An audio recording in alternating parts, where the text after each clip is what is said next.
ಅಂತಿಮದ ಆರಂಭ ಈ ಒಂದು ಕಾರ್ಯಕ್ರಮಕ್ಕೆ ಮತ್ತೊಮ್ಮೆ ನಿಮ್ಮೆಲ್ಲರಿಗೂ ಕೂಡ ಸ್ವಾಗತ. ನಾವು ಕಳೆದ ಸಂಚಿಕೆಯಿಂದ ನಿಮ್ಮಲ್ಲಿ ಕೇಳಿದಂತ ಅನೇಕ ಪ್ರಶ್ನೆಗಳಿಗೆ ನಾವು ಬ್ರದರ್ ಹತ್ರ ಉತ್ತರವನ್ನು ಕೇಳಿ ತಿಳಿದುಕೊಳ್ತಾ ಇದ್ದೀವಿ. ಕಳೆದ ಸಂಚಿಕೆಯಲ್ಲೂ ಕೂಡ ಬಹಳ ಅದ್ಭುತವಾಗಿ ಆ ಪರಲೋಕದ ಕುರಿತಾಗಿ, ನಾವು ಸತ್ತ ನಂತರವಾಗಿ ಸಂಬಂಧಗಳಿರುತ್ತದೋ ಇರುವುದಿಲ್ಲೋ ಎಂಬುದಾಗಿ ಅದರ ಕುರಿತಾಗಿ ವಿವರವಾಗಿ ನಾವು ಅದಕ್ಕೆ ಉತ್ತರವನ್ನು ತಿಳಿದುಕೊಂಡ್ವಿ. ಈ ಒಂದು ಸಂಚಿಕೆಯಲ್ಲೂ ಕೂಡ ಇನ್ನೊಂದು ಪ್ರಶ್ನೆಗೆ ನಾವು ಉತ್ತರವನ್ನು ಕೇಳಿ ತಿಳಿದುಕೊಳ್ಳೋಣ. ಬನ್ನಿ. Praise Lord. ನಾವು ಕಳೆದ ಸಂಚಿಕೆಯಿಂದ ಕ್ವಶನ್ ಅಂಡ್ ಆನ್ಸರ್ ನಾವು ಮಾಡ್ತಾ ಇದ್ದೀವಿ. ಇವತ್ತೊಂದು ಪ್ರಶ್ನೆ ಏನಂದ್ರೆ, ಅನೇಕ ಜನರಿಗೆ ಒಂದು ಕನ್ಫ್ಯೂಷನ್ ಏನಂದ್ರೆ ಪ್ಯಾರಡೈಸ್ಗೂ ಪರಲೋಕಕ್ಕೂ, ಅಂದ್ರೆ ಪರದೈಸಿಗೂ ಪರಲೋಕಕ್ಕೂ ಅನೇಕ ಕನ್ಫ್ಯೂಷನ್ಸ್ ಇದೆ. ಸೊ ಅದರಲ್ಲಿ ಒಂದು ಕ್ವಶನ್ ಏನಂದ್ರೆ, ಈಗ ಯೇಸು ಸ್ವಾಮಿ ಶಿಲ್ಬೆಯಲ್ಲಿ ಇರಬೇಕಾದ್ರೆ ಆ ಕಳ್ಳನ ನೋಡಿ ಹೇಳ್ತಾರೆ, ಇವತ್ತು ನನ್ನ ಸಂಗಡ ಪರದೈಸಿನಲ್ಲಿರುವೆ ಅಂತ. ಸೊ ಹಾಗಾದ್ರೆ ಪರದೈಸಿ ಅಂದ್ರೆ ಏನು, ಪರಲೋಕ ಅಂದ್ರೆ ಏನು, ಎರಡು ಒಂದೇನಾ ಅಥವಾ ಎರಡು ಬೇರೆ ಬೇರೆನಾ? ಅದ್ರ ಬಗ್ಗೆ ನೀವು ಹೇಳೋದಾದ್ರೆ ಬಹಳ ಅನುಕೂಲವಾಗಿರುತ್ತೆ. ಕಳೆದ ಬಾರಿ ನಾವು ಈ ಒಂದು ಎಲ್ಲರೂ ನೋಡ್ತೀವಿ ಅಂತ ಹೇಳಿದ್ವಲ್ಲ, ಇದು ಸೆಕೆಂಡ್ ಪಾರ್ಟ್ ಅಷ್ಟೇ. ಅದರದ್ದು ಏನು ಗೊತ್ತಾ, ನೋಡ್ತೀವಿ ಅಂದ್ರೆ ಎಲ್ಲಿ ನೋಡ್ತೀವಿ, ಮುಂದಿನ ಪ್ರಶ್ನೆ ಅದೇ ಅಲ್ವಾ. ನಮಗೆ ಬಂದು ಒಂದು ನಂಬಿಕೆ ಇದೆ. ನಮಗೆ ಅಂತ ಹೇಳಿದ್ರೆ ಕ್ರೈಸ್ತರಿಗೆ ಮಾತ್ರವಲ್ಲ, ಈಗ ಯೇಸು ಕ್ರಿಸ್ತನ ನಂತರವೇ ಇದು. ಯೇಸು ಕ್ರಿಸ್ತನ ನಂತರ ಈ ಲೋಕದಲ್ಲಿ ಇಂಥ ಒಂದು ವಿಷಯವೇ ಏನಂತ ನೋಡೋದಾದರೆ, ಪರಲೋಕಕ್ಕೆ ಹೋಗ್ತೀವಿ, ಸ್ವರ್ಗಕ್ಕೆ ಹೋಗ್ತೀವಿ ಎನ್ನುವಂಥ ಒಂದು ವಿಷಯ. ಯಾಕೆ ಆ ಥರ ಒಂದು ವಿಷಯವನ್ನು ನಾವು ಸ್ವಲ್ಪ ಬೇಸಿಕ್ ಆಗೋಣ. ಈಗ ಹಳೆಯ ಒಡಂಬಡಿಕೆಯಲ್ಲಿ ನೀವು ನೋಡುವುದಾದರೆ, ಕರ್ತನು ಬಂದು ಆದಾಮ್ ಬಿದ್ದದರಿಂದ ಹಿಡಿದು ಅಷ್ಟು ದೇವಭಕ್ತರಿಗೂ, ಅಂದರೆ ನಾನು ಹೇಳ್ತಾ ಇರುವುದು ದೇವಭಕ್ತರು, ಧರ್ಮಶಾಸ್ತ್ರ ಕಾಲವಾಗಿರಲಿ, ಅದು ಮನಸಾಕ್ಷಿಯ ಕಾಲವಾಗಿರಲಿ, ಅಥವಾ ಆಭರಣ ಆಗಿರ್ಬೋದು, ಅನಂತರ ನೋಹ ಆಗಿರ್ಬೋದು, ಅನೋಕನಾಗಿರ್ಬೋದು. ಅನೋಕ್ ಎತ್ತಲ್ಪಟ್ಟರು, ಆ ಒಂದು ಕತೆ ಬೇರೆ. ನೋಹ ಆಗಿರ್ಬೋದು, ಅನಂತರ ಅಬ್ರಹಾಂ, ಈಸಾಕ, ಯಾಕೋಬು, ಮೋಶೆಯನ್ನು ಕೂಡ ದೇವರು ಇದು ಮಾಡಿದ್ರು ಅಂತಿದೆ. ಅವರ ಶರೀರ ಪಾತಾಳಕ್ಕೆ ಹೋಗಲಿಲ್ಲ ಅಂತ ಇದೆ. ಮೋಶೆಯನ್ನು ಬಿಟ್ಬಿಡಿ, ಯೆಹೋಶುವ ಆಗಿರ್ಬೋದು, ಅನಂತರ ದಾವೀದನು, ಸಮುವೇಲನು, ಎಲ್ಲರನ್ನೂ ಕೂಡ ಇವರು ಅಷ್ಟು ಮಂದಿ ಪಾತಾಳಕ್ಕೆ ಹೋದರು. ನಾನು ಹೇಳ್ತಾರಲ್ಲ, ತಕ್ಷಣ ನಾನು ಸುಳ್ಳುಪದೇಶ ಮಾಡ್ತೇನೆ ಅಂತ ಹೇಳ್ತಾರೆ. ಅವರೇ ಹೇಳುತ್ತಾರೆ, ನಾನು ಪಾತಾಳಕ್ಕೆ ಇಳಿದರೂ ನನ್ನ ಹಾಸಿಗೆಯನ್ನು ಹಾಕಿದ್ರು ಕೂಡ ಎಂಬುದಾಗಿ ಕೀರ್ತನೆಗಾರ ಆಡ್ತಾನೆ. ಯೋಬ ಹೇಳ್ತಾನೆ, ನಾನು ಪಾತಾಳಕ್ಕೆ ಹೋಗುತ್ತೇನೆ. ಯಾಕೊಬ್ಬ ಹೇಳ್ತಾರೆ, ನನ್ನ ವೃದ್ಧಾಪ್ಯದಲ್ಲಿ ದುಃಖದಿಂದ ಪಾತಾಳಕ್ಕೆ ಇಳಿಯುವಂತೆ ಮಾಡ್ತೀರಾ ಅಂತ. ಹಾಗಾದ್ರೆ ಹಳೆಯ ಒಡಂಬಡಿಕೆಯವರೆಗೂ ಇವರಿಗೆ ಯಾರಿಗೂ ಪರಲೋಕ ಎನ್ನುವಂತ ಹೋಪ್ ಇಲ್ಲ. ಇವಾಗ ನಾರ್ಮಲ್ ಆಗಿ ಲೋಕದಲ್ಲಿರುವಂತ ಎಲ್ಲರೂ ಯೇಸುವಿನ ಅರಿಯದವರು ಕೂಡ ಸತ್ತರೆ ಸ್ವರ್ಗ ಅಂತ ಹೇಳ್ತಾರಲ್ವಾ. ಹಂಗಾರೆ ಪರಲೋಕ, ಯಾರಾದ್ರೂ ಒಬ್ರು ಸತ್ತರೆ ಪಾತಾಳಕ್ಕೆ ಹೋಗ್ತೀನಿ, ನರಕಕ್ಕೆ ಹೋಗ್ತೀನಿ ಅಂತ ಹೇಳ್ತಾರ? ಸ್ಪಿರಿಚುವಲ್ ಪರ್ಸನ್ ಹೇಳ್ತಾರೆ, ಅವನು ದುಷ್ಟನು, ಅವನು ಕುಡಿಯುತ್ತಾನೆ, ಅವನು ನರಕಕ್ಕೆ ಹೋಗ್ತಾನೆ ಅಂತ ಹೇಳ್ತೀವಿ ವಿನಃ ನಾರ್ಮಲಿ ನಮ್ಮ ಮೈಂಡ್ ಅಲ್ಲಿ ಡಿಫಾಲ್ಟ್ ಆಗಿ, ನಾನೊಂದು ಬಸ್ನಲ್ಲಿ ನೋಡಿದೆ, ಅಲ್ಲಿ ಹಾಕಿದ್ರು ಮೆಟ್ಟಿಲ ಪ್ರಯಾಣ ಪರಲೋಕದ ಪ್ರಯಾಣ. ಹಾಗಾದ್ರೆ ಮೆಟ್ಟಿಗೆಯಲ್ಲಿ ನೀನು ಬಿದ್ದು ಒಂದು ವೇಳೆ ಕೆಳಗೆ ಬಿದ್ದು ಸತ್ತೋದ್ರೆ ಪರಲೋಕಕ್ಕೆ ಹೋಗ್ತೀಯಾ? ಇಂಥ ಒಂದು ಡಿಫಾಲ್ಟ್ ಆಗಿರುವಂತಹ ಥಾಟ್ ನಮ್ಮ ಮೈಂಡ್ ಸೆಟ್ ಅಲ್ಲಿ ಬರುತ್ತಲ್ವಾ. ಇದು ಯೇಸು ಕ್ರಿಸ್ತನ ನಂತರವೇ ಬಂದದ್ದು. ಯೇಸು ಕ್ರಿಸ್ತನ ಹಿಂದೆವರೆಗೂ ಪಾತಾಳವೇ ಎಲ್ಲರಿಗೂ ಇತ್ತಷ್ಟೇ. ಹಾಗಾದ್ರೆ ಅವ್ರಿಗೆ ಪರಲೋಕ ಏನಂತ ಕಾನ್ಸೆಪ್ಟ್ ಇನ್ನ ಓಪನೇ ಆಗ್ಲಿಲ್ಲ. ಆ ಒಂದು ಸ್ಥಳನೇ ಅವ್ರಿಗೆ ಗೊತ್ತಿಲ್ಲ ಇನ್ ದ ಸೆನ್ಸ್ ಪರಲೋಕ ಇರುವುದು ಗೊತ್ತು, ಆದ್ರೆ ಅದರೊಳಗೆ ನಾವು ಹೋಗ್ತೀವಿ ಎನ್ನುವಂತಹ ಭಾವನೆ ಇಲ್ಲ, ಹೋಗಲಾಗುವುದಿಲ್ಲ ಅಂತ ಗೊತ್ತು ಅವರಿಗೆ. ಇವಾಗ ಯಾವ ರೀತಿ ನಾವು ಪರಲೋಕಕ್ಕೆ ಹೋಗ್ತೀವಿ ಅಂತ ಹೇಳ್ತೀವೋ, ಆ ಕಾಲದಲ್ಲಿ ಡಿಫಾಲ್ಟ್ ಆಗಿ ಅವರಿಗೆ ಎರಡು ಸ್ಥಳ ಇದೆ. ಒಂದು ಬಂದು ಪರಲೋಕ, ನರಕ ಅಂತ ಹೇಳ್ತೀವಲ್ವಾ. ಅವರಿಗೆ ಯಾವ ರೀತಿ ಇತ್ತು ಅಂತ ಹೇಳಿದ್ರೆ, ಮೇಲ್ ಪಾತಾಳ, ಕೆಳಗೆ ಪಾತಾಳ, ಅಬಿಸ್, ಟ್ಯಾಟ್ರೋಸ್, ಆಮೇಲೆ ಹೇಡ್ಸ್, ಗೆಹೆನ, 4 ಹೇಳ್ತೀವಿ. ಗ್ರೀಕ್ ನಲ್ಲಿ ಬಂದು ನ್ಯೂ ಟೆಸ್ಟಿಮೆಂಟ್ ಹೇಳಬೇಕಾದ್ರೆ 4 ವಿಷಯವನ್ನ ಹೇಳ್ತಾರೆ. ಪಾತಾಳ, ಅಧೋಲೋಕದ ಕೂಪ, ಅಂಧಕಾರ, ನರಕ ಅಂತ ಹೇಳ್ತಾರೆ. ಈ ಒಂದು 4ರಲ್ಲಿ 4 ಸ್ಥಳಕ್ಕೆ 4 ಹೆಸರಿದೆ. ಅಂಧಕಾರದ ಸರಪಣಿಗಳಲ್ಲಿ ಕಟ್ಟಾಕಿ ದೂತರನ್ನ ದೇವರು ಇಟ್ಟಿದ್ದಾರೆ ನ್ಯಾಯ ತೀರ್ಪಿಗೋಸ್ಕರವಾಗಿ, ಅದು ಒಂದು ಅಂಧಕಾರ. ಈಗ ಪಾತಾಳದಿಂದ ಒಂದು ಮೃಗ ಏರಿ ಬಂದಿತ್ತು. ಯಾರು? ಆಂಟಿಕ್ರೈಸ್ಟ್ ಬಗ್ಗೆ 17ನೇ ಅಧ್ಯಾಯದಲ್ಲಿದೆ. ಸತ್ತು ಹೋದಂತಹ ದೇವಭಕ್ತರು ಪಾತಾಳಕ್ಕೆ ಹೋದರು. ಕಳೆದ ಎಪಿಸೋಡ್ ನೋಡಿದ್ವಿ ಅಬ್ರಹಾಂ, ಲಾಜರ್ ಬಗ್ಗೆ. ಅವರು ಮೇಲ್ ಪಾತಾಳದಲ್ಲೇ ಇದ್ದರು. ಇದು 3ನೇ ಸ್ಥಳ. 4ನೇದಾಗಿ ದುಷ್ಟರನ್ನ ಎಲ್ಲರನ್ನ ಬೆಂಕಿಯ ಕೆರೆಯ ಒಳಗೆ ದೇವರು ಪಾಲ್ ತೆಗೆದುಕೊಳ್ಳುವಂತೆ ಮಾಡ್ತಾರೆ, ಅದು ಬಂದು ನರಕ. ಸೊ ಈ 4 ಸ್ಥಳ, ಹೆಡ್ಸ್, ಗೆಹೆನ, ಟ್ಯಾಟ್ರೋಸ್, ಅಬಿಸ್, 4. ಸೊ ಈ 4ರಲ್ಲಿ ಹಳೆಯ ಒಡಂಬಡಿಕೆಯವರೆಗೂ ಈ ಕಾನ್ಸೆಪ್ಟೇ ಇತ್ತೇ ವಿನಃ ಪರಲೋಕದ ಬಗ್ಗೆ ಒಂದು ಭಾವನೆ ಇದೆ, ಆದ್ರೆ ಹೋಗ್ತೀವಿ ಅನ್ನುವಂಥ ಥಾಟ್ ಅವರಿಗಿಲ್ಲ. ಹೊಸ ಯೆರೂಸಲೇಮ್ ಬಗ್ಗೆ ವಿಷನ್ ಇದೆ, ಆದರೆ ಬೈಬಲ್ ಸ್ಪಷ್ಟವಾಗಿ ಹೇಳಿತ್ತು, ವಾಗ್ದಾನ ಮಾಡಲ್ಪಟ್ಟವುಗಳನ್ನ ಹೊಂದದೆ ದೂರದಲ್ಲಿ ಅವುಗಳನ್ನ ಕಂಡು ನಂಬಿ ಅನೇಕರು ನಂಬಿಕೆಯಲ್ಲಿ ಸತ್ತರು ಎಂಬುದಾಗಿ. ಸೊ ಅವರಿಗೆ ಗೊತ್ತು ಹೋಗ್ಲಿಲ್ಲ. ಹಾಗಾದ್ರೆ ಈ ಪಾತಾಳ ಎನ್ನುವಂತಹ ವಿಷಯವೇ ಹಳೆ ಒಡಂಬಡಿಕೆಯಲ್ಲಿ ಮೇಲ್ಪಾತಾಳ, ಕೆಳಪಾತಾಳ. ಮನಸಾಕ್ಷಿಯ ಕಾಲಘಟ್ಟದಲ್ಲಿ ಕರ್ತನು ನಡೆದ ಪ್ರಕಾರ ಮನಸಾಕ್ಷಿಗೆ ಒಳಗಾಗಿ ಇವ್ ನೋಡಿದ್ರೆ ಆದಾಮ್ ಬಳಿ ಕೇಳ್ತಾರೆ, ನೀನು ಎಲ್ಲಿದ್ದೀಯಾ? ಫಸ್ಟ್ ಕ್ವಶನ್ ಕರೆಕ್ಟ್ ಆದ ಉತ್ತರ, ನಾನು ಬಂದು ನಿಮ್ಮನ್ನ ನೋಡಿ ಶಬ್ದವನ್ನ ಕೇಳಿ ಭಯಪಟ್ಟು ಬಚ್ಚಿಕೊಂಡಿದ್ದೀನಿ. ಅದು 2ನೇ ಪ್ರಶ್ನೆಗೆ ತಪ್ಪಾದ ಉತ್ತರ. ಬೇಡ ಎಂಬುದಾಗಿ ಮುಟ್ಟಿದ ಹಣ್ಣನ್ನು ತಿಂದೆಯಾ? ಅದಕ್ಕೆ ಉತ್ತರ ಬಂದು ಎಸ್ಸಾರ್ನೋ ಅಷ್ಟೇ. ಹೌದು, ಇಲ್ಲ. ಅದ್ರ ಅವ್ರು ಹೇಳಿದ್ದು ಬಂದು, ನೀವು ಕೊಟ್ಟಂತ ಸ್ತ್ರೀಯಾದವಳು, ಅಗರ ನೀವು ನಿಮ್ಮಿಂದ ಒಂದು ಕೊಟ್ಟರಲ್ಲ ಒಂದು ತಾಯಿ, ಅವರೇ ನನ್ಗೆ ಈ ತರ ಮಾಡಿಸಿದ್ಲು. ಅಕ್ಯೂಸ್ ಯಾರನ್ನ ಮಾಡ್ತಾ ಇದ್ದಾರೆ? ಗಾಡ್ನ ಮಾಡ್ತಾ ಇದ್ದಾರೆ. ಅನಂತರ ಆ ತಾಯಿನ ಕೇಳ್ತಾರೆ, ಯಾಕಮ್ಮ ಈ ರೀತಿ ಮಾಡಿದೆ ಎಂಬುದಾಗಿ. ತಕ್ಷಣ ಸರ್ಪ ಮಾಡಿತು.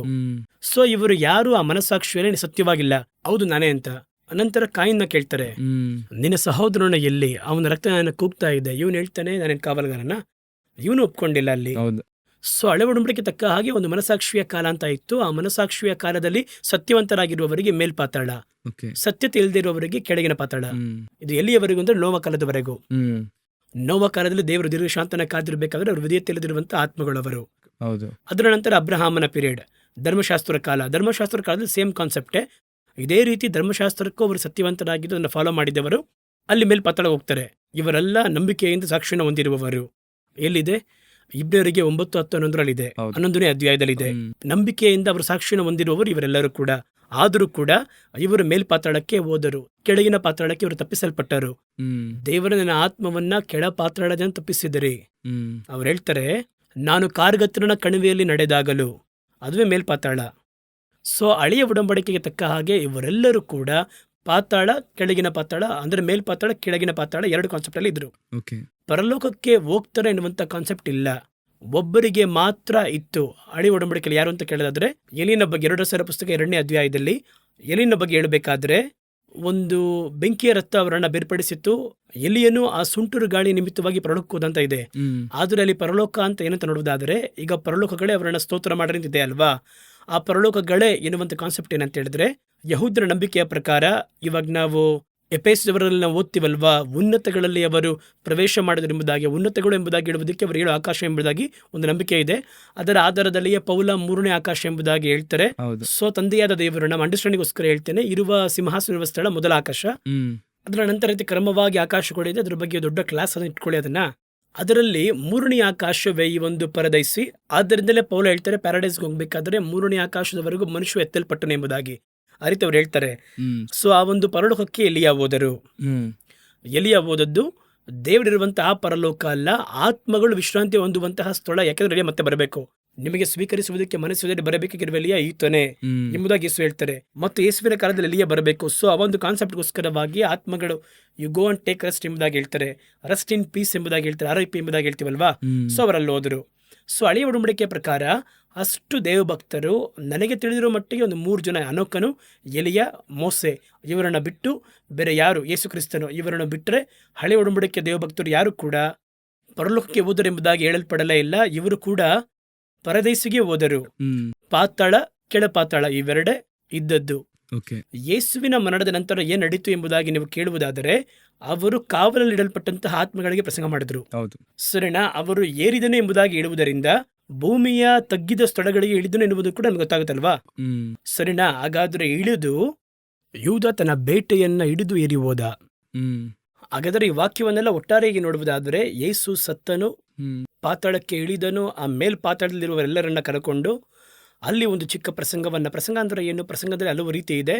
ಒಂದು ಬಂದು ಮನೆ ತಿರುಗುವುದಕ್ಕೆ ಆಸ್ಪದವಾಗಿರುವ ಪ್ರಸಂಗ, ಸ್ನಾನಿಕನಾದ ಯೋಹಾನ ಮಾಡಿದ್ದು, ಮನೆ ತಿರುಗಿರಿ ಪರಲೋಕ ರಾಜ್ಯ ಸಮೀಪವಾಯಿತು ಎಂಬುದಾಗಿ. ಆದರೆ ಅದೇ ಸಂದರ್ಭದಲ್ಲಿ ಸದ್ದುಕಾಯರಿಗೂ ಫರಿಸಾಯರಿಗೂ ಯೇಸು ಮಾಡಿದ ಪ್ರಸಂಗ,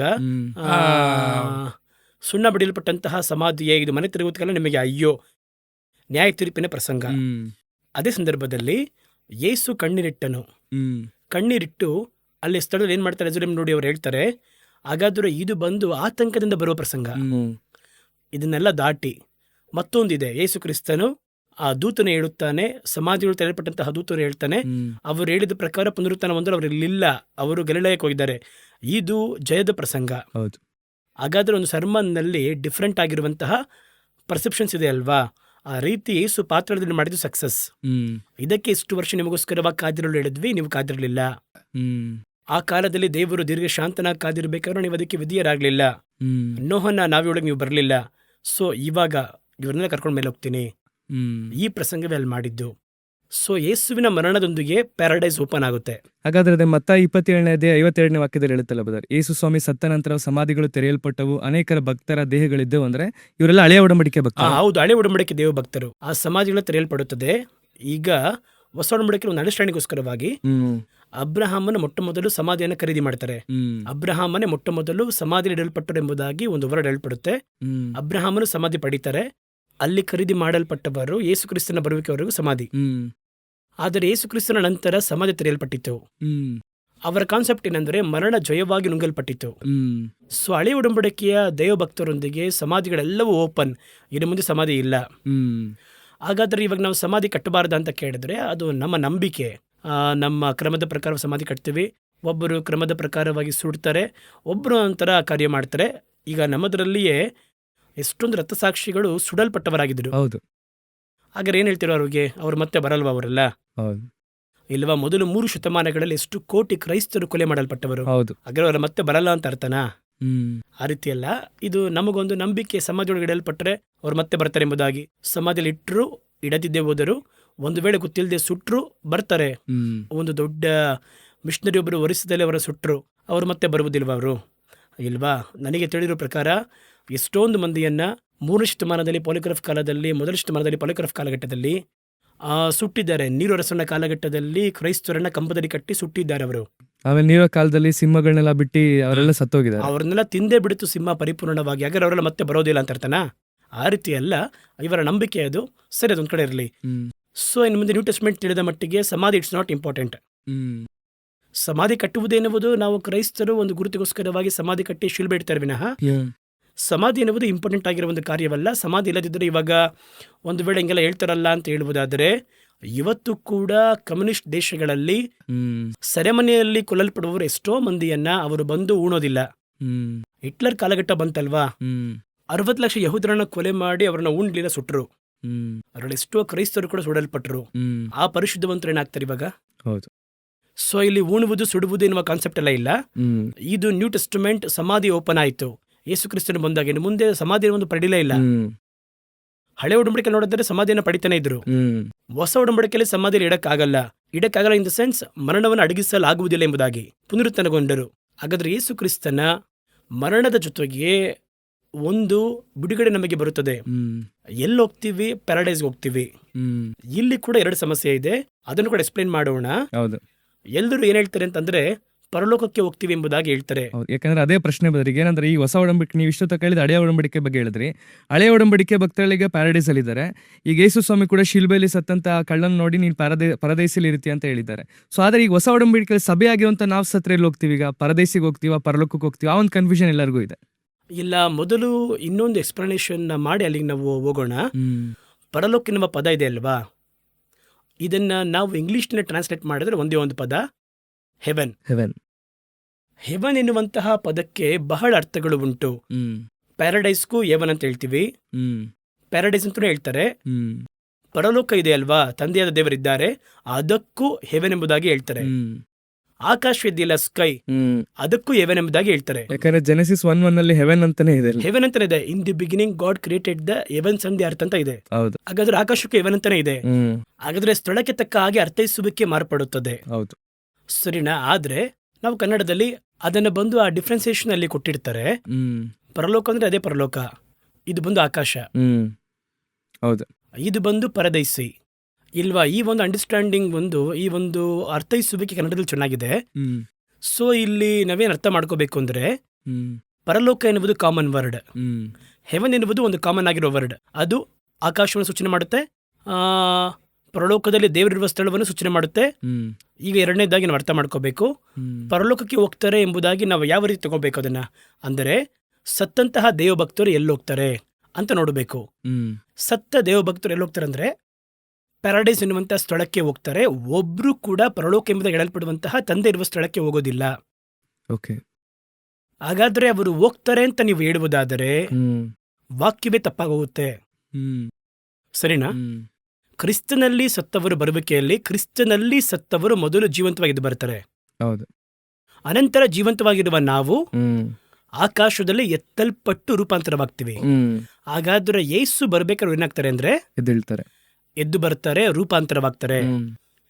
ಹಾಗಾದ್ರೆ ಎಲ್ಲಿದ್ದಾರೆ ಇವರು? ಇಲ್ವಾ? ಹಾಗಾದ್ರೆ ಹೆವನ್ಗೆ ಹೋಗುವುದಾದರೆ ಇವರು ಎದ್ದೆಲ್ಲಿ ಹೋಗ್ತಾರೆ? ಹಾಗಾದ್ರೆ ಹೆವನ್ ಫೈನಲ್ ಡೆಸ್ಟಿನಿ, ಅದೇ ಫೈನಲ್ ಡೆಸ್ಟಿನೇಷನ್. ಹಾಗಾದ್ರೆ ಇವ್ರು ಹೇಳ್ತಾರಲ್ಲ, ಎದ್ದು ಎಲ್ಲಿ ಹೋಗ್ತಾರೆ? ಹೌದು. ಎರಡನೇದಾಗಿ ಈಗ ಪರಲೋಕಕ್ಕೆ ಹೋಗುವವರು ಎಂಬುದಾಗಿ ಹೇಳುವುದಾದರೆ ಈ ಬರುವಿಕೆಯ ಸಮಯದಲ್ಲಿ ನ್ಯಾಯ ತೀರ್ಪು ಪೌಲ್ ಹೇಳ್ತಾರೆ 1 ಕೊರಿಂಥ 15 ಅವನವನು ತನ್ನ ಕ್ರಮದಲ್ಲಿ ಉಜ್ಜೀವಿಸುವವನು. ಹೌದು. ಇಲ್ವಾ? ಆಗ್ಲೇ ಪುನರುತ್ಥಾನ ನಡೆಯುತ್ತೆ. ಇದು ಯಾವಾಗ ನಡೆಯುತ್ತೆ ಅಂತ ಹೇಳಿದ್ರೆ ಕಡೆಯ ತುತ್ತೂರಿ ಊದಬೇಕಾದ್ರೆ ಕ್ಷಣ ಮಾತ್ರದಲ್ಲಿ ರೆಪ್ಪೆ ಬಡಿಯೋಷ್ಟರೊಳಗೆ ನಾವು ರೂಪಾಂತರವಾಗ್ತೀವಿ. ಇದನ್ನು ಕೂಡ ರಹಸ್ಯವನ್ನು ಹೇಳುತ್ತೇನೆ. ಇಲ್ಲೇ ಎಲ್ಲರೂ ಇದು ಹೇಳ್ತಾರೆ, ಫಸ್ಟು ಅವನವನು ತನ್ನ ಕ್ರಮದಲ್ಲಿ ಉಜ್ಜೀವನವಾಗ್ತಾನೆ. ಪ್ರಥಮ ಫಲವಾದವರು ಕ್ರಿಸ್ತನು, ಮೊದಲ ಪುನರುತ್ಥಾನ. ಆಗ ಯೇಸು ಬರುವಾಗಲೇ ಪುನರುತ್ಥಾನ ನಡೆಯುತ್ತದೆ. ಹಾಗಾದ್ರೆ ಇವಾಗಿರುವ ಅಷ್ಟು ಮಂದಿ ಎಲ್ಲೋಗ್ತಾರೆ ಅಂತ ಕೇಳುವುದಾದ್ರೆ ಆತ್ಮಗಳು ವಿಶ್ರಾಂತಿ ಆಗುವಂತ ಸ್ಥಳ. ಆದ್ದರಿಂದ ರೆಸ್ಟ್ ಇನ್ ಪೀಸ್ ಎಂಬುದಾಗಿ ಹೇಳ್ತೀವಿ. ಹಾಗಾದ್ರೆ ಆ ವಿಶ್ರಾಂತಿಯ ಸ್ಥಳದ ಹೆಸರು ಪ್ಯಾರಡೈಸ್. ಅಲ್ಲೇ ಹೋಗಕ್ ಸಾಧ್ಯ, ಪರಲೋಕದೊಳಗೆ ಹೋಗಕ್ಕಾಗಲ್ಲ. ಪರಲೋಕದ ಒಳಗೆ ಪ್ರವೇಶ ಮಾಡಬೇಕು ಅಂದ್ರೆ ಯೇಸು ಬರುವಾಗ ಒಂದು ಗುಂಪು ರೂಪಾಂತರವಾಗುವವರು, ಸತ್ತವರೆದ್ದೇಳುವವರು ಎಲ್ಲರೂ ಸೇರಿ ಒಂದಾಗಿ ಒಳ ಪ್ರವೇಶ ಮಾಡ್ತಾರೆ.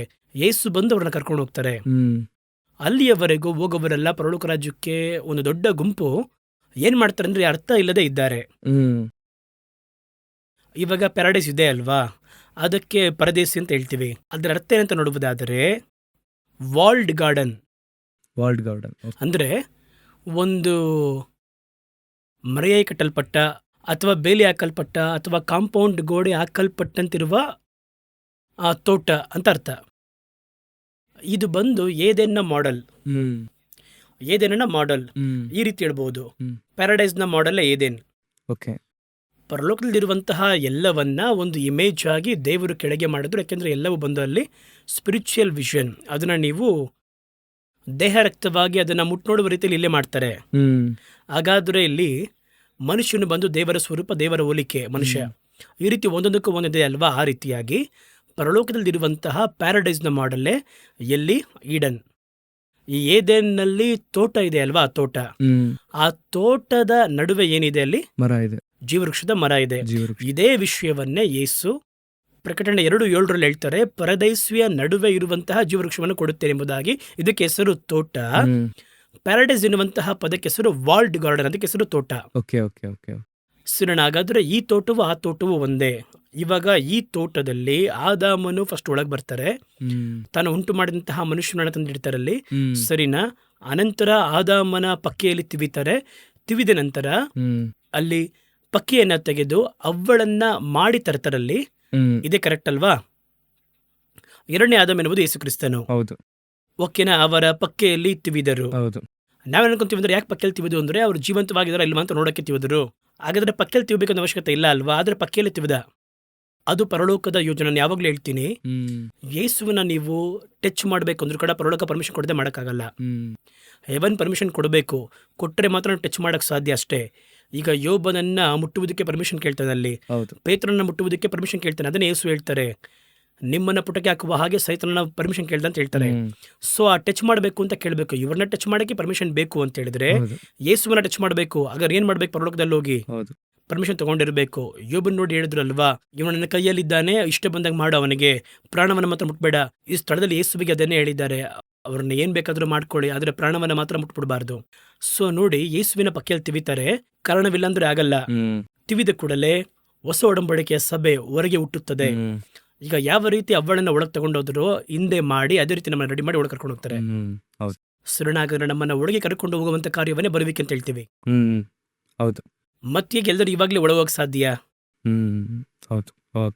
ಇವಾಗ ನಾವು ಎಲ್ಲ ಸೇರಿಗೆ ಒಂದು ಮೊದಲಾಗಿತ್ತು. ಹಾಗಾದ್ರೆ ಇನ್ನೊಂದು ಪ್ರಶ್ನೆ ಅಂದ್ರೆ ಬದರ್, ಈಗ ನೀವು ಹೇಳಿದ್ರೆ ಹೋಗಕ್ಕಾಗಲ್ಲ ಅಂತ, ಹಾಗಾದ್ರೆ ಈಗ ಸತ್ತೋರಲ್ಲಿ ಏನ್ ಮಾಡ್ತಾ ಇರ್ತಾರೆ? ಪ್ಯಾರಡೈಸ್ ಅಲ್ಲಿ ಅವ್ರಿಗೆ ಏನ್ ಕೆಲಸ ಇರುತ್ತೋ ಇರೋದಿಲ್ಲ, ಏನ್ ಸುಮ್ನೆ ಇರ್ತಾರ? ಏನ್ ಮಾಡ್ತಾ ಇರ್ತಾರೆ ಹಾಗಾದ್ರೆ ಅವರು? ಅದು ಅವ್ರು ವಿಶ್ರಾಂತಿ ಪಡಿತಾ ಇರ್ತಾರೆ. ಇವಾಗ 12ನೇ ಅಧ್ಯಾಯದಲ್ಲಿ ದಾನಿಯೇಲ್ ಬಂದು ದೇವರ ಬಳಿ ಕೇಳ್ತಾರೆ, ಈ 1335 ದಿನಗಳ ಕುರಿತು, 2300 ದಿನಗಳ ಕುರಿತು ನಾನು ಬಹಳ ಆಸಕ್ತಿಯಿಂದ ಏನು ಅಂತ ಕೇಳಿದೆ. ದೇವರು ಹೇಳಿದ್ರು, ನೀನು ಹೋಗಿ ವಿಶ್ರಾಂತಿಯಲ್ಲಿರು. You go and take rest. Rest ಅಂದ್ರೆ ಏನು? ವಿಶ್ರಾಂತಿ ಅಂದ್ರೆ ಏನು? ವಿಶ್ರಾಂತಿ ಒಬ್ಬರಿಗೆ ಒಂದೊಂಥರ ಇರುತ್ತೆ. ಸರಿನಾ? ಈಗ ಉದಾಹರಣೆಗೆ ಹೇಳ್ತೀನಿ ನೋಡಿ. ಈಗ ಒಬ್ರು ಆಟ ಆಡ್ತಾ ಇರ್ತಾರೆ, ಟೆನ್ನಿಸ್ ಆಡ್ತಾ ಇರ್ತಾರೆ, ನಡುವೆ ಒಂದು ಚಿಕ್ಕ ಡ್ರಿಂಕ್ಸ್ ಬ್ರೇಕ್ ಅಂತ ಕೊಡ್ತಾರೆ ಅವರಿಗೆ. ಅದು ಒಂದು ವಿಶ್ರಾಂತಿ. ಸರಿನಾ? ಈಗ ಒಬ್ರು 58 ವರ್ಷ ಕೆಲಸ ಮಾಡ್ತಾರೆ, ಮುಗ್ದಿದ್ ಕೂಡ ರಿಟೈರ್ ಆಗ್ತಾರೆ. ಇವಾಗ ಅವ್ರಿಗೆ ಏನು ಕೊಡ್ತಾರೆ? ಅವ್ರಿಗೆ ರೆಸ್ಟ್ ಕೊಡ್ತಾರೆ. ಇನ್ನು ಮುಂದೆ ಹೋಗಿ ರಿಟೈರ್ಡ್, ನೀವಾಗ ಏನು ಮಾಡ್ರಿ, ರೆಸ್ಟ್ ತಗೊಳ್ಳಿ. ಯಾಕೆಂದರೆ ಇಷ್ಟು ವರ್ಷ ಕೆಲಸ ಮಾಡಿದ್ದೀರಾ, ಸಾಕು, ರೆಸ್ಟ್ ತಗೊಳ್ಳಿ. ಆದರೆ ಇದು ಅದಲ್ಲ, ಇದು ನೀವು ಮುಂದೆ ಆಡಲಿಕ್ಕಿರುವಂತಹ ರೆಸ್ಟ್ ಇದು. ಓಕೆನಾ? ಈ ರೀತಿನೇ ನಾನು ಇಲ್ಲಿ ನನ್ನ ಓಟವನ್ನು ಮುಗಿಸಿ ಮುಂದಿನ ಓಟ ಎವನ್ನಲ್ಲಿದೆ, ಇವೆರಡರ ನಡುವೆ ನನಗೊಂದು ರೆಸ್ಟ್ ಬೇಕು. ಇದು ಯಾಕೆ ಅಂತ ಕೇಳುವುದಾದರೆ, ನನ್ನ ಹಾಗೆ ಪರಿಶುದ್ಧವಂತರು ಸೇರ್ಬೇಕಿನ್ನು. ಸತ್ತಂತಹ ದೇವಭಕ್ತರು ಇರ್ತಾರೆ ನೋಡಿ, ಅವರ ಹಾಗೆ ಈ ದೇವಭಕ್ತರು ಇವಾಗ ಏನು ಮಾಡಬೇಕಲ್ಲಿ ಸೇರಬೇಕು. ಸೇರಿ ಪರಿಪೂರ್ಣವಾಗಿ ಈಗ ಒಂದು ಟೀಮ್ ಆಡ್ತಾ ಇದ್ದಾರೆ. ಒಂದು ಟೀಮ್ ಆಟಾಡಿ ಮುಗಿಸಿ ಇವರು ಬಂದು ಕಪ್ಪೆಲ್ಲ ಪಡೆದುಕೊಂಡು ನೀವು ಚೆನ್ನಾಗಿ ಗಮನಿಸಿ ನೋಡ್ರಿ, ಒಟ್ಟಾರೆಯಾಗಿ ಏನು ಬರ್ತಾರೆ ಅವರಲ್ಲಿ, ಮೇಲೆ ಬರ್ತಾರೆ. ಇಲ್ಲಿ ಬರ್ತಾರೆ, ಸ್ವಂತ ದೇಶಕ್ಕೆ ಅವರು ಬರ್ತಾರೆ. ಹೌದು. ಈಗ ಇವರು ಸೋತವರು ಅಂತ ಇಟ್ಕೊಳ್ಳಿ, ಸೋತ ಕೂಡಲೇ ಹೊರಟು ಬರೋರು ಒಬ್ಬೊಬ್ಬನ ಒಂದ್ ಕಡೆ ಹೊರಟು ಹೋಗ್ತಿರ್ತಾರೆ. ಆ ರೀತಿ ಬರೋರು ಇದ್ದಾರೆ. ಹೌದು. ಹೊರಟು ಹೋದ್ರೆ ಚೆನ್ನಾಗಿರಲ್ಲ. ಆ ರೀತಿ ಜಯಿಸಿ ಕಪ್ ಸಮೇತ ಪೂರ್ತಿ ಟೀಮ್ ಬಂದ್ರೆ ಆ ಒಂದು ಬರುವಿಕೆ ಚೆನ್ನಾಗಿರುತ್ತೆ. ಅದೇ ರೀತಿ ನಿಮಗೂ ನನಗೂ ಕೂಡ ನಾವು ಬಹುಮಾನಕ್ಕೋಸ್ಕರವಾಗಿ ಓಡ್ತಾ ಇದ್ದೀವಿ. ನಾವು ಒಳ್ಳೆ ಹೋರಾಟವನ್ನು ಹೋರಾಡ್ತೀವಿ. ಒಂದು ಸ್ಥಳ ಇಡಲ್ಪಟ್ಟಿದೆ, ಈಗ ನಾವೆಲ್ಲರೂ ಹೊರಟು ಅಲ್ಲಿ ಹೋಗ್ಬೇಕು. ಅಲ್ಲಿಯವರೆಗೂ ಈ ಸತ್ತ ದೇವಭಕ್ತರು ಅಷ್ಟು ಮಂದಿ ಹೊಸ ಒಡಂಬಡಿಕೆಯ ದೇವಭಕ್ತರು ಈಗ ಹಳೆ ಒಡಂಬಡಿಕೆಯ ದೇವಭಕ್ತರನ್ನು ಕರ್ತನು ತಂದಿದ್ದಾರೆ. ಇವಾಗೆಲ್ಲ ಎಲ್ಲಿದ್ದಾರೆ ಅಂತ ನೋಡೋದಾದ್ರೆ ಪ್ಯಾರಡೈಸ್ ಇರ್ತಾರೆ. ಆದ್ರಿಂದ ಸತ್ತವರಿಗೂ ನಾನು ಮುಂದೆ ಆಗುವುದಿಲ್ಲ ಅಂತ ಹೇಳ್ತಾರೆ. ಸತ್ತವರಿಗೆ ಮುಂದಾಗುವುದಿಲ್ಲ, ಅವರೆಲ್ಲ ಎದ್ದು ಬರ್ತಾರೆ, ನಾವು ಹೋಗ್ತೀವಿ. ಎಲ್ಲರೂ ಸೇರಿ ಹೋಗಿ ಒಟ್ಟಿಗೆ ಪರಲೋಕದೊಳಗೆ ಪ್ರವೇಶ ಮಾಡ್ತೀವಿ. ಅಲ್ಲಿಯವರೆಗೂ ಸತ್ತಂತಹ ದೇವಭಕ್ತರು ಪ್ಯಾರಡೈಸ್ ಅಲ್ಲೇ ಇರ್ತಾರೆ. ಯಾವ ಪರಲೋಕಕ್ಕೆ ಹೋದ್ರು ಎಂಬುದಾಗಿ ಬೈಬಲ್ ಹೇಳೇ ಇಲ್ಲ. ಬ್ರದರ್, ಬಹಳ ಜನಕ್ಕೆ ಒಂದು ಕ್ವಶನ್ ಏನಂದ್ರೆ, ಯೇಸು ಸ್ವಾಮಿ ಶಿಲುಬೆಯಲ್ಲಿ ಇದ್ದಂತ ಸಂದರ್ಭದಲ್ಲಿ ಆ ಕಳ್ಳನು ನೋಡಿ ಇವತ್ತು ನನ್ನ ಸಂಗಡ ಪರದೇಶಿನಲ್ಲಿರುವಂತ ದೇವರು ಡೈರೆಕ್ಟ್ ಆಗಿ ಅವನಿಗೆ ಪರದೇಶಿಲಿ ಇರ್ತೀಯ ಅಂತ ಹೇಳ್ತಾರೆ. ಬಹಳ ಜನ ಕ್ವಶನ್ ಏನಂದ್ರೆ, ಹಾಗಾದ್ರೆ ಪರಲೋಕಕ್ಕೆ ಹೋಗೋದು ಅಷ್ಟು ಸುಲಭ? ಅವನೇನ್ ಮಾಡ್ದ ಕಳ್ಳ, 2 ನಿಮಿಷ ಮಾತ್ರ ಅವನು ಯೇಸು ಸ್ವಾಮಿ ನಮ್ದು ಅವನು ಪರದೇಶಿಗೆ ಹೊರಟೋದ. ಸೊ ಹಾಗಾದ್ರೆ ಪರದೇಶಿಗೆ ಹೋಗೋದು ಬಹಳ ಇಂಪಾರ್ಟೆಂಟ್ ಅಂತಾರೆ. ಇನ್ನೊಬ್ರು ಏನಂತಾರೆ ಅಂದ್ರೆ, ಪರದೇಶಿಗೆ ಅವ್ನು ಹೋಗ್ಬೇಕಾದ್ರೆ ಅವ್ನು ಬ್ಯಾಪ್ಟಿಸಮ್ ತಗೊಂಡಿಲ್ಲ, ಏನೂ ಇಲ್ಲ, ಬಹಳ ಈಸಿಯಾಗಿ ಅವ್ನು ಪರದೇಶಿಗೆ ಹೋದ ಅಂತ ಈ ಒಂದು ಕಾನ್ಸೆಪ್ಟ್ ನ ಈ ರೀತಿಯಾಗಿ ಅರ್ಥ ಮಾಡ್ಕೊಳ್ತಾರೆ. ಸೊ ಹಾಗಾದ್ರೆ ನಿಜವಾಗ್ಲೂ ಸಂಭವದಿಂದ ಏನಿದೆ ಅದರ ಕುರಿತಾಗಿ ನೀವು ಹೇಳೋದಾದ್ರೆ ಬಹಳ ಯೂಸ್ಫುಲ್ ಆಗಿರುತ್ತೆ. ಇಲ್ಲ, ಇವಾಗ ಇವರೆಲ್ಲ ಬಂದು ಲೈಟಾಗಿ ಅರ್ಥ ಮಾಡ್ಕೊಂತಾರೆ. ಇವಾಗ ಹೊಸ ಒಡಂಬಡಿಕೆ ಪ್ರಕಾರ ರಕ್ತ ಸುರಿಸಲ್ಪಡುವುದು ಯಾವಾಗ ಆರಂಭ ಆಗುತ್ತೋ ಅವಾಗಲೇ ಹೊಸ ಒಡಂಬಡಿಕೆ ಆರಂಭ ಆಗುತ್ತೆ. ಈಗ ಯೇಸು ಕ್ರಿಸ್ತನ ರಕ್ತ ಎಲ್ಲಿ ಸುರಿಸಲ್ಪಡುತ್ತೆ ಅಂತ ನೋಡುವುದಾದರೆ ಗೆತ್ಸೆಮನೆ ತೋಟದಲ್ಲಿ ಬರುತ್ತದೆ. ಅಂದರೆ ಅವರ ಬೆವರು ನಾಳಗಳ ಮುಖಾಂತರವಾಗಿ ರಕ್ತದ ಹನಿಗಳು ಬಂದು ಬಿದ್ದಿತ್ತು, ಅಲ್ಲಿಯೇ ರಕ್ಷಣೆ ಆರಂಭವಾಯಿತು. ಯಾಕೆ ಗೆತ್ಸೆಮನೆ ತೋಟ ಅಂತ ಕೇಳಿದ್ರೆ, ನಾವು ಏದೇನು ತೋಟದಲ್ಲಿ ಆರಂಭವಾದಂತಹ ಸಮಸ್ಯೆ ಗೆತ್ಸೆಮನೆ ತೋಟದಲ್ಲಿ ಅದು ಬಂದು ಮುಗಿಸ್ತಾರಲ್ಲಿ. ಸೊ ಅಲ್ಲಿ ಆ ಸಮಸ್ಯೆಯನ್ನ ಸಾಲ್ವ್ ಮಾಡೋದಕ್ಕೆ ಮುಂದಾದ್ರು. ಅಂದರೆ ರಕ್ಷಣೆ ಅಲ್ಲೇ ಆರಂಭವಾಯಿತು. ಅಲ್ಲೇ ಆರಂಭವಾಗಿ ಇಲ್ಲಿಗೆ ಬರ್ತಾರೆ. ಇಲ್ಲಿ ಬಂದಾಗ ಕಳ್ಳನು ಯಾಕೆ ಪ್ಯಾರಡೈಸ್ಗೆ ಹೋದ ಅಂದ್ರೆ, ಈಗ ಯೇಸು ಕ್ರಿಸ್ತನು ಶಿಲುಬೆಯಲ್ಲಿ ಜಡಿಯಲ್ಪಟ್ಟು ರಕ್ತ ಸುರಿಸಿದ್ರು. ಈಗ ನಾವೆಲ್ಲರೂ ಅವರ ರಕ್ತ ಬಂದು ನಮ್ಮ ಪಾಪವನ್ನು ಕ್ಷಮಿಸುತ್ತೆ ಅಲ್ವಾ? ಹಾಗಾದ್ರೆ ಗೆತ್ಸೆಮನೆ ರಕ್ತ ಸುರಿಸಲ್ಪಡ್ತಲ್ವಾ ಇಲ್ವಾ? ಆ ರಕ್ತ ಸುರಿಸಲ್ಪಟ್ಟ ನಂತರ ಮೊದಲು ಮನ ತಿರುಗುವವನ್ನೇ ಈತನಾಗಿದ್ದಾನೆ ಅಲ್ಲಿ. ಹೌದು. ಇವನು ಹಳೆ ಒಡಂಬಡಿಕೆಯ ದೇವಭಕ್ತರ ಇಷ್ಟಲ್ಲಿ ಬರಲ್ಲ, ರಕ್ತ ಸುರಿಸಲ್ಪಟ್ಟ ನಂತರ ಇರುವಂತ ಇಷ್ಟಲ್ಲಿ ಬರ್ತಾನೆ. ಹಾಗಾದ್ರೆ ಇವನು ಯೇಸು ಕ್ರಿಸ್ತ ರಕ್ತ ಸುರಿಸಲ್ಪಟ್ಟ ನಂತರ ಇವನೇನ್ ಕೇಳ್ತಾನೆ ಅಂತ ಹೇಳಿದ್ರೆ, ಯೇಸುವಿನ ಕ್ಷಮಾಪಣೆ ಕೇಳ್ತಾನೆ. ನಾವು ಇವ ಅರಿಕೆ ಮಾಡ್ತಾನೆ, ನಾವಾದರೂ ನಮ್ಮ ಅಕ್ರಮಗಳಿಗೋಸ್ಕರ ಹೊಡೆಯಲ್ಪಡ್ತಾ ಇದ್ದೀವಿ. ಎಷ್ಟು ದೊಡ್ಡ ಒಂದು ಕ್ಷಮಾಪಣೆ ಅದಲ್ವಾ, ಪಾಪ ಕ್ಷಮಾಪಣೆ ಅಲ್ವಾ ಅದು, ನಂಬರ್ 1. ಎರಡನೇದಾಗಿ ಅವನು ಗಾಸ್ಪಲ್ ಹೇಳ್ತಾನೆ, ನಿನಗೆ ಭಯವಿಲ್ಲವಾ, ನಾವೇ ರೀತಿ ಮಾಡ್ತಾ ಇದ್ದೀವಲ್ಲ ಎಂಬುದಾಗಿ ಅವನು ಗಾಸ್ಪಲ್ ಹೇಳ್ತಿರ್ತಾನಲ್ಲಿ. ಮೂರನೇದಾಗಿ ಯೇಸುವನ್ನು ನೋಡಿ ಅವನು ಹೇಳ್ತಾನೆ ಈ ರೀತಿ, ನೀವು ನಿಮ್ಮ ರಾಜ್ಯದಲ್ಲಿ ಬರಬೇಕಾದ್ರೆ ನನ್ನನ್ನು ಸ್ಮರಿಸಿಕೊಳ್ಳ್ರಿ ಎಂಬುದಾಗಿ ಹೇಳ್ತಾನೆ. ಸೊ ಅವನು ಯೇಸು ಮತ್ತೆ ಬರುವುದನ್ನು ಅವನೇನು ಮಾಡ್ತಾನೆ, ಬಿಲೀವ್ ಮಾಡ್ತಿದ್ದಾನೆ. ಯೇಸುವಿನ ಸೆಕೆಂಡ್ ಕಮಿಂಗ್ ಏನ್ ಮಾಡ್ತಾ ಇದ್ದಾನೆ, ಅವನು ನಂಬ್ತಾ ಇದ್ದಾನೆ. ಹಾಗಾದ್ರೆ ಇಷ್ಟೊಂದು ವಿಷಯಗಳು ಏನ್ ಮಾಡ್ತಾ ಇದ್ದಾನೆ, ಆ ಒಂದು ಟೈಮಲ್ಲಿ ಮಾಡ್ತಾನೆ. ಆ ಸಮಯದ ಒಳಗೆ ನೀವ್ ಹೇಳೋದು ಬಂದು ಒಂದು 3 ತಾಸು 6 ತಾಸು ಅವ್ರು ಶಿಲ್ಬೆಯಲ್ಲಿ ಇಡ್ತಾರಲ್ವಾ, ಆ ಮಧ್ಯೆ ಅವಧಿ ಇದೆಯಲ್ಲ. ಆದ್ರೆ ಇಬ್ರು ಕಳ್ಳರು ಶಿಲ್ಬೆಗೆ ಬರ್ಬೇಕಾದ್ರೆ ನಿಂದಿಸಿದ್ರು ಅವ್ರನ್ನ, ಬರ್ಬೇಕಾದ್ರೆ ಒಟ್ಟಿಗೆ ಬರ್ತಾರೆ. ಆದ್ರೆ ಈಗ ಇವನು ಆ ಒಂದು ಪ್ರತ್ಯೇಕ ಅವರ್ಸ್ಗಳ ಒಳಗೆ ಇವ್ರನ್ನ ನೋಡ್ತಾನೆ. ಈಗ ಯೇಸು ಕ್ರಿಸ್ತನ ಶಿಲುಬೆಯಲ್ಲಿ ಜಡಿಯಲ್ಪಡೋದನ್ನ ಶತಾಧಿಪತಿ ನೋಡ್ತಾ ಇದ್ದಾನೆ. ನೋಡಿದ್ಕೊಳ್ಳಿ ಇವರು ದೇವರ ಮನುಷ್ಯ ಎಂಬುದಾಗಿ ಹೇಳ್ತಾರೆ.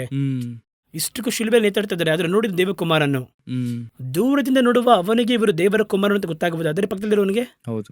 ಸೊ ಏನ್ ಅನ್ಕೋತಾನೆ ಅಂದ್ರೆ, ಈ ಒಂದು ಪಾಡುಗಳ ನಡುವೆ ಒಬ್ಬರು ರೀತಿ ಇದ್ದಾರೆ, ಇವನಿಗೆ ಬಂದು ಅಯ್ಯೋಪನಾಗುತ್ತೆ. ಇವನ್ ಹೇಳ್ತಾನೆ, ಇವರು ಬಂದು ನಮ್ಮ ಪಾಪಕ್ಕೋಸ್ಕರ ನಾವು ಸಾಯ್ತಾ ಇದ್ದೇವೆ, ಇವ್ರು ಏನ್ ಮಾಡ್ತಾ ಇದ್ದಾರೆ, ಜನಗಳ ಪಾಪಕ್ಕೋಸ್ಕರವಾಗಿ ಅವರು ಸಾಯ್ತಾ ಇದ್ದಾರೆ. ಯೆಶಾಯ ಪ್ರವಾದಿ ಗ್ರಂಥದಲ್ಲಿ ಅವನು ಓದ್ತಾನೆ ಲೆಕ್ಕದ ಪ್ರಕಾರ. ಹಾಗಾದ್ರೆ ಅವನಿಗೆ ಅಲ್ಲಿ ಶಿಲುಬೆಯಲ್ಲಿ ಹೋಗೋದಕ್ಕಿಂತ ಮುಂಚೆನೆ ಯೇಸು ಸ್ವಾಮಿ ಬಗ್ಗೆ ಅವನಿಗೆ ತಿಳಿದಿದೆ. ಹೌದು, ಏನೋ ಗೊತ್ತಾಗಿದೆ. ಆದ್ರೆ ನಿಂದಿಸ್ತಾ ಇದ್ದಾರೆ, ಇಬ್ಬರು ಕೂಡ ಅಲ್ಲಿ ಬರ್ಬೇಕಾದ್ರೆ ನಿಂದಿಸ್ತಾರೆ ಅವ್ರನ್ನ. ಶಿಲುಬೆಯಲ್ಲಿ ಇದ್ದಂತಹ ಕಳ್ಳರು ಅವರನ್ನು ನಿಂದಿಸಿದ್ರು ಎಂಬುದಾಗಿ ಬರೆಯಲ್ಪಟ್ಟಿದೆ. ಇಲ್ಲಿ ಬಂದ ನಂತರ ಈ ಒಂದು ಬದಲಾವಣೆ ಒಂದು ಬರ್ತಾ ಇದೆ. ಅದರ ನಂತರ ಅವನು ಬಂದು ಗಾಸ್ಪಲ್ ಹೇಳ್ತಾರೆ ಪಕ್ಕದಲ್ಲಿರೋನಿಗೆ ಇಲ್ವಾ. ಮೂರನೇದಾಗಿ ಬರುವಿಕೆ ನಂಬ್ತಾನೆ, ಯೇಸು ಮತ್ತೆ ಬರ್ಬೇಕಾ ರಾಜ್ಯದಲ್ಲಿ ಸೇರಿಸ್ಕೊಳ್ರಿ, ಇಷ್ಟೊಂದು ಕಾನ್ಸೆಪ್ಟ್ ಮಾಡ್ತಾನೆ ಅವನು. ಸೊ ಹಳೆ ಒಡಂಬಡಿಕೆಯ ದೇವ ಭಕ್ತರು ಯಾವ ರೀತಿ ಪರಲೋಕ ರಾಜ್ಯಕ್ಕೆ ಬರ್ತಾರೋ ಅದೇ ರೀತಿ ಅವನು ಕೂಡ ಪರಲೋಕ ಬರ್ತಾನೆ. ಅವನು ಬಂದು ಏನ್ ಹೇಳುವುದು, ಸ್ವಲ್ಪ ಸಮಯದಲ್ಲಿ ದೊಡ್ಡ ಕೆಲಸವನ್ನ ಮಾಡಿದವನು. ಈಗ ಇಷ್ಟೊಂದು ಮಾತಾಡ್ತಾರಲ್ವಾ, ಎಷ್ಟು ಮಂದಿ ಬರುವಿಕೆ ನಂಬ್ತಾರೆ, ರಹಸ್ಯ ಬರುವಿಕೆನ, ಅಥವಾ ಎಷ್ಟು ಮಂದಿ ಬರುವಿಕೆ ನಂಬೋದೇ ಇಲ್ಲ. ನೀವು ನಂಬ್ತಿದ್ದೇನಲ್ವಾ, ಸರಿ ಇಷ್ಟೊಂದು ಹೇಳ್ತಾರಲ್ಲ, ಎಷ್ಟು ಮಂದಿ ಹೋಗಿ ಗಾಸ್ಪಲ್ ಹೇಳ್ತಾರೆ, ತಾನಾಯ್ತು ಕುಟುಂಬ ಆಯ್ತು ಅಂತಾರೆ, ಅವ್ನು ಗಾಸ್ಪಲ್ ಹೇಳ್ತಾನೆ ಪಕ್ಕದಲ್ಲಿ. ಇನ್ನು ಎಷ್ಟು ಜನಕ್ಕೆ ತಾವು ಪಾಪಿ ಎನ್ನುವಂತಹ ಭಾವನೆ ಇದೆ, ಅವನಿಗಿದೆ ಅಲ್ವಾ. ಹೌದು. ಸೊ ಇದೆಲ್ಲ ಸೇರಿ ದೇವನ ಪರಲೋಕ ಕರ್ಕೊಂಡು ಹೋಯ್ತು, ಪರದೇಶ ಕರ್ಕೊಂಡು ಹೋಯ್ತು. ಅವನು ಸುಮ್ಮನೆ ದೇವರು ಬಂದು ಅವ್ರನ್ನ ಟಕ್ಕಂತ ಕರ್ಕೊಂಡು ಹೋಗ್ಲಿಲ್ಲ. ಅವನೊಳಗೆ ಆ ಪರದೇಶಿಗೆ ಹೋಗುವಂತಹ ನಂಬಿಕೆ ಅದಕ್ಕಿದ್ದಂತೆ ಎಲ್ಲ ರೆಡಿಯಾಗಿತ್ತು, ಅದರಿಂದ ಕರ್ಕೊಂಡು ಹೋದ್ರು. ಬಹಳ ಸಂತೋಷ ಬ್ರದರ್. ಈ ಒಂದು ಸಂಚಿಕೆಯಲ್ಲಿ ಬಹಳ ಜನರಿಗೆ ಇದ್ದಂಥ ಪ್ರಶ್ನೆ, ಯಾಕಂದ್ರೆ ಪ್ಯಾರಡೈಸು ಪರಲೋಕ ಬಹಳ ಜನ ಕನ್ಫ್ಯೂಸ್ ಆಗ್ತಾರೆ. ಈ ಕಾನ್ಸೆಪ್ಟ್ ಅದನ್ನು ಕೇಳಬೇಕಾದ್ರೇನೆ ಪರದೈಸಿ ಪರಲೋಕ ಅನ್ನೋದನ್ನೆಲ್ಲ ಬಹಳ ಕನ್ಫ್ಯೂಸ್ ಆಗ್ತಾರೆ. ಆದರೆ ಈ ಒಂದು ಸಂಚಿಕೆಯಲ್ಲಿ ವಿಶೇಷವಾಗಿ ಹಳೆಯ ಒಡಂಬಡಿಕೆಯ ಭಕ್ತರು ಎಲ್ಲಿದ್ದಾರೆ, ಅವರು ಸತ್ತ ನಂತರ ಎಲ್ಲಿ ಹೋದ್ರು, ಆಮೇಲೆ ಯೇಸು ಕ್ರಿಸ್ತನ ಮರಣ ಯಾವ ಒಂದು ಬದಲಾವಣೆಯನ್ನು ತಂತು, ಈಗ ಹೊಸ ಒಡಂಬಡಿಕೆಯಲ್ಲಿ ಸಾಯುವಂತ ನಾವು ಎಲ್ಲಿ ಹೋಗ್ತೇವೆ ಎಂಬುದಾಗಿ ಬಹಳ ವಿವರವಾಗಿ ಪರದೈಸಿ ಪರಲೋಕದ ಕುರಿತಾಗಿ ನೀವು ತಿಳಿಸಿಕೊಟ್ಟಿದ್ದಕ್ಕಾಗಿ ಬಹಳ ಸಂತೋಷ. ಬರುವಂಥ ಸಂಚಿಕೆಯಲ್ಲಿ ಇನ್ನೊಂದು ಪ್ರಶ್ನೆಯೊಂದಿಗೆ ನಾವು ಒಂದು ಸಂಚಿಕೆ ಮುಗಿಸೋಣ. Thank you.